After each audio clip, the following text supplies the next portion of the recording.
2 நாள் தூக்கம் போச்சு ஸ்டாலினுக்கு. தூங்க முடியல, பதறாரு, கொதிக்கிறாரு நம்ம மேல. அது காரணம் என்ன? ராசா அவரு ஒரு ஆடியோல ஒரு செய்தி வெளியிட்டார். அந்த செய்தி பார்த்தது அதிர்ந்து போயிட்டாரு ஸ்டாலின். அதுல ஒரு கருத்தை சொல்றாரு. அந்த ஆடியோல வந்த செய்தியை தான் நான் சொல்றேன். நாங்க ஒன்னும் புது செய்தி சொல்லல. ராஜா சொன்ன செய்திய நாம சொல்றோம்.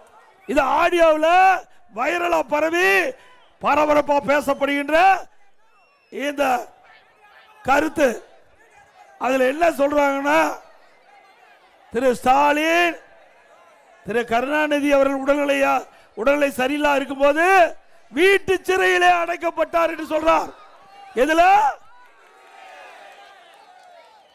அண்மையில் இன்றைக்கு நாகர்கோயில்ல ஒரு கூட்டத்தில் பேசுறார். ஏதோ நான் முதலமைச்சர் திண்ணையில் படுத்து கிடந்தனா கண்டுபிடிச்சிட்டார் இவர்.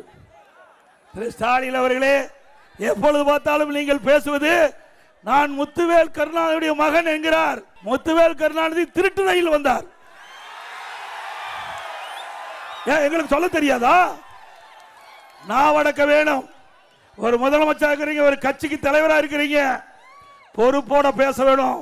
பொறுப்பு தவறி பேசினா எங்க தொண்டம் கூட பொறுத்து கொள்ள முடியாது. ஸ்டாலின் அவர்களே, திருட்டு ரயில் ஏறி வந்தவர்களுக்கு உங்களுக்கு இவ்வளவு யதார்த்தம்னா, ஒரு விவசாய குடும்பத்தில் பிறந்து உழைப்பால் வந்தவனுக்கு எவ்வளவு நாள் இருக்கு? வாயு நாக்கு இருக்குன்னா எது வேணாலும் பேசிடலாமா? எங்களுக்கு பேச தெரியாதா? எங்களுக்கு நாக்கு இல்லையா? ஸ்டாலின் அவர்களே, நாவடக்கம் தேவை. உங்க கட்சி துணை பொதுச்செயலாளர் திரு ராசாவை தட்டி கேட்க தெம்பு திராணி இல்லாத ஒரு முதலமைச்சர்.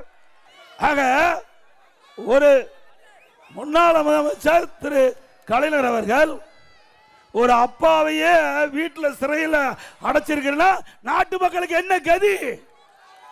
எப்ப பார்த்தாலும் விடுதலை பத்தி பேசிட்டே இருப்பார் வைகோ. அவரு பாவம், பரிதாபமா இருக்குது. ஒரு கட்சி வச்சுக்கிட்டு எதுக்காக கட்சி தூக்கினாரு? திமுக எதிர்த்து கட்சி தூக்கினார். அந்த கட்சியில போய் திமுக சின்னத்தில் நிற்கிறார். அப்ப எதுக்கு கட்சி தனியா தேவை? இன்றைக்கு விடுதலை புலிகளுடைய தலைவர் பிரபாகரன் தாயார் மருத்துவ சிகிச்சைக்காக சென்னைக்கு வர்றாங்க. அப்ப திரு கருணாநிதி அவர்களை காங்கிரஸை திருப்திப்படுத்துறதுக்கு அவர் விமானத்திலிருந்து இறங்காம திருப்பி அனுப்பிச்சிட்டாங்க. அப்பொழுது வைகோ பேட்டி கொடுக்கிறாரு.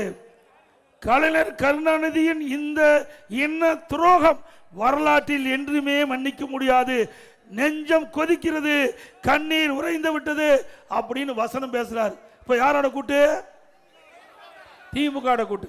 மறுமலர்ச்சி திராவிட முன்னேற்ற கழகத்தினுடைய மூத்த ஒரு நிர்வாகி போய் திமுக கூட்டணி பேசி அந்த கூட்டணி உடன்பட்டு ஏற்பட்டு வெளியில இருப்பது அழுது கொண்டே சிரிக்கிறேன். என்ன அழுது கொண்டே சிரிக்கிறேன்னு சொல்லிட்டு வந்தார். அப்படி அந்த கூட்டணி அண்ணா திமுக கூட்டணி அப்படியா இருந்தது?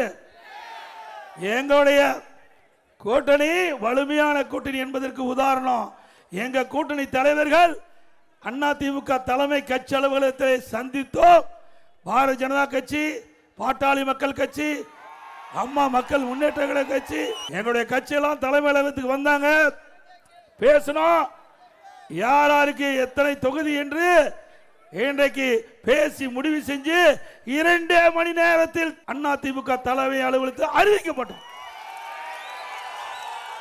ஸ்டாலின் திருநெல்வேலி ஒரு பொதுக்கூட்டத்தில் பேசுறார். மழை வேற வர மாதிரி இருக்கு. அந்த பொதுக்கூட்டத்தில் அவர் பேசிக்கிட்ட பொழுது அப்படி கோபத்தை கக்கிறார், எரிச்சலை வெளிப்படுத்துகிறார். அவர் சொல்றாரு, எனக்கு உயிர் கொடுத்த ஆளாக்கிய தலைவர் கலைஞரை நான் வீட்டு சிறையில் வைத்திருந்தேன் என்று நாக்கில் நரம்பில்லாமல் பேசுகிறார் எடப்பாடி பழனிசாமி அப்படின்னு ஸ்டாலின் பேசுறார். திரு ஸ்டாலின் அவர்களே, நான் பேச வந்தது நீங்கள் சற்று உற்று நோக்க வேண்டும். உங்களுடைய கோபம் என்னிடம் காட்டாதீர்கள். உங்களுடைய துணை பொதுச் செயலாளர் முன்னாள் மத்திய அமைச்சர் ராசாவிடம் காட்டுங்கள். அவர்தான் ஆடியோல ஒரு செய்தி சொன்னார். அந்த செய்தி தமிழ்நாடுல இந்திய அளவில் வைரலா பரவி வருது. திரு ஸ்டாலின் அவர்களே, எங்களுடைய அம்மா இருந்த பொழுது என்னென்னலாம் பேசுனீங்க நீங்களே சொல்லுங்க. சரியா தவறான மக்களே முடிவு பண்ணுங்க. 2021 பொது தேர்தல், 2021 சட்டமன்ற பொது தேர்தல். அந்த சட்டமன்ற பொது தேர்தலில் 22வது தேர்தல் வாக்குறுதி திமுகவின் சார்பாக ஸ்டாலின் வெளியிட்டார். அதுல அவர் சொல்றார், முன்னாள் முதலமைச்சர் அம்மையார் அவர்களின் மரணம் குறித்து முறையான விசாரணை நடத்தப்பட்டு தவறு இழைத்தவர் எவரானும் அவர் உரிய சட்ட நடவடிக்கை உள்ளாக்கப்படுவார். நீ அறிக்கை கொடுத்திருக்கிற.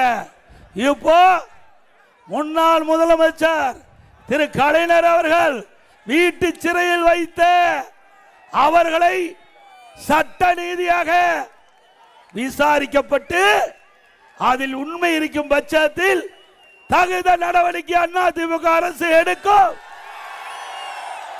எடுக்கலாம்ல. அவரு முன்னாள் முதலமைச்சர் தானே. நம்ம அம்மாவை பத்தி பேசுறீங்க, உங்க அப்பாவையே வீட்டு சிறையில் வைக்கிறீங்க, இது நியாயமா? தன்னுடைய தந்தைக்கே இப்படிப்பட்ட கதினா நாட்டு மக்களுக்கு என்ன கதி என்பதை எண்ணி பாருங்க. நாமளே சொல்றோம், ராஜா தானே சொல்றாரு, அது கோபம் பொத்துக்கிட்டு வருது. அவளுடைய மகன் அழகிரி சொல்றார் இங்கிலீஷ்ல, my father is being a prisoner, எங்க அப்பாவை சிறையில் வச்சுன்னு சொல்றார். யாரு? திரு கருணாநிதியுடைய மூத்த மகன் அழகிரியே சொல்றாரு. அது உண்மையாயிடுது இல்ல? ஏன்னா திரு ராசா அவர்கள் உண்மையை சொன்னா ஸ்டாலின் இருக்கிற இடம் வேற இடமா மாறிடும். அது மட்டும் இல்ல, இப்ப சந்தேகம் வலுக்குது. ஸ்டாலின் பேச பேச இதில் உண்மை இருக்குமா என்று மக்கள் சந்தேகிக்கிறார்கள். அதுல திரு ஸ்டாலின் அவர்கள் தன் அண்ணனை அழகிரி ஒதுக்கி வச்சிட்டீங்க. உங்கள் தங்கை திருமதி கனிமொழியே மாநில அரசுக்கு வராம தடுத்துட்டீங்க.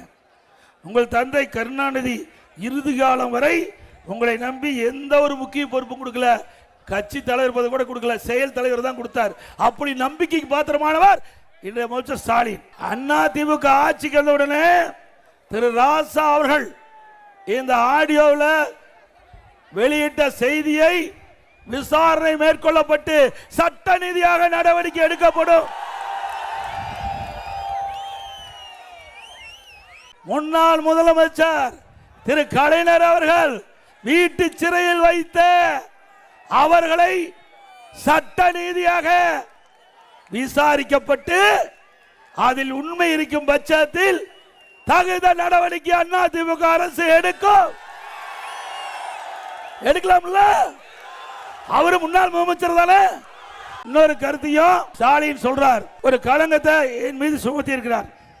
திரு கருணாநிதி அவர்கள் இறந்துட்டார். அவர் நல்லடக்கம் செய்வதற்கு அவர் அடக்கம் செய்ய மெரினாவில் இடம் வேணும் கேட்டார். நான் முதலமைச்சர் இருந்த போது நான் தெளிவுபடுத்தினேன். இதே கருணாநிதி அவர்கள் முதலமைச்சர் இருந்த பொழுது நம்முடைய பொன்மனச்செம்மல் புரட்சி தலைவர் எம்ஜிஆருடைய மனைவி திருமதி ஜானகி அம்மாள் அவர்கள் முதலமைச்சராக இருந்து கொஞ்ச நாள் இருந்து இறந்துட்டாங்க.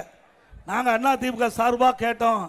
அவர் புரட்சி தலைவர் எம்ஜிஆருடைய மனைவி, அவரும் முதலமைச்சராக இருந்தார். அவருக்கு பொன்மனச்செம்மல் புரட்சி தலைவர் எம்ஜிஆருக்கு பக்கத்தில் இன்னைக்கு மெரினாவில் நாங்கள் அடக்கம் செய்யணும். கொடுக்க முடியாது. முதலமைச்சராக இருந்து இறந்தால்தான் மெரினாவில் இடம் கிடைக்கும். அவர் முதலமைச்சரா இல்ல, முன்னாள் முதலமைச்சர். அது மட்டும் இல்ல, ராமாபுரம் தோட்டத்தில் அவருக்கு சொந்த நிலம் இருக்குது, அதுல நல்லடக்கம் செய்யலாம்.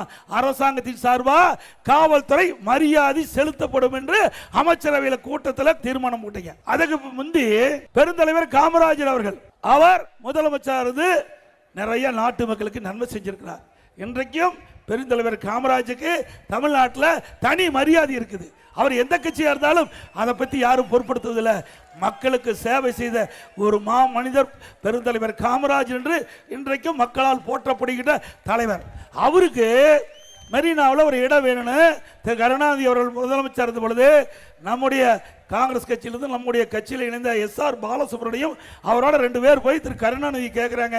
அப்போ கருணாநிதி சொல்றாரு, முதலமைச்சராக இருந்து இறந்தால்தான் மெரினாவில் நல்லடக்கம் செய்ய இடம் கொடுக்க முடியும், ஆனா உங்களுக்கு இந்தியில இடம் கொடுப்புன்னு சொன்னாங்க. அப்படின்னா திரு கருணாநிதி யாரு? முன்னாள் முதலமைச்சர் தானே. மற்ற முன்னாள் முதலமைச்சருக்கு ஒரு நியாயம், இவருடைய அப்பாவுக்கு ஒரு நியாயமா? நான் தான் சொன்னேன், ஏற்கனவே ஒப்பா தெரிவிச்சிட்டாரு, ஒப்பா தீர்மானம் போட்டிருக்காரு. அதன் அடிப்படையில் முன்னாள் முதலமைச்சர் திரு கருணாநிதி அவர்களுக்கு மெரினாவில் இடமில்லை, கிண்டியில் 2 ஏக்கர் நிலம் கொடுப்பதா சொன்னேன். நிலமும் கொடுக்க முயற்சி கொடுத்துட்டேன். ஆனால் அதை மறுத்து நீதிமன்றத்துக்கு போனீங்க. திரு ஸ்டாலின் அவர்களே, உண்மையை மறைக்க முடியாது, உண்மையை மறைக்க முடியாது. உங்க அப்பா இருக்கின்ற பொழுது ஒரு முன்னாள் முதலமைச்சருக்கு ஒரு நியாயம், நீங்க வந்து எங்க இடத்துல முறையிடுகின்ற பொழுது உங்க அப்பா என்ன முடிவு எடுத்தாரோ அதே முடிவை நான் எடுத்தேன், வேற ஒண்ணும் இல்ல. இங்க இருக்கிற அமைச்சர் என்ன சொல்லாரு, ஓசியில பஸ் என்ன, அவர் அப்படியே முகத்தை சுழிச்சு ஓசியில நீங்க பஸ்ல பயணம் செய்யறாங்க. எனவே அப்ப மட்டும் சொத்தா, அரசாங்க சொத்தையா நீ என்ன கொடுக்குற? இப்ப நாங்க கூட அறிவிக்க போறோம், இன்னைக்கு பெண்கள் மாதிரி ஆண்களுக்கும் இனிமேல் நகர பேருந்துல கட்டணமாக பயணம் செய்யலாம்.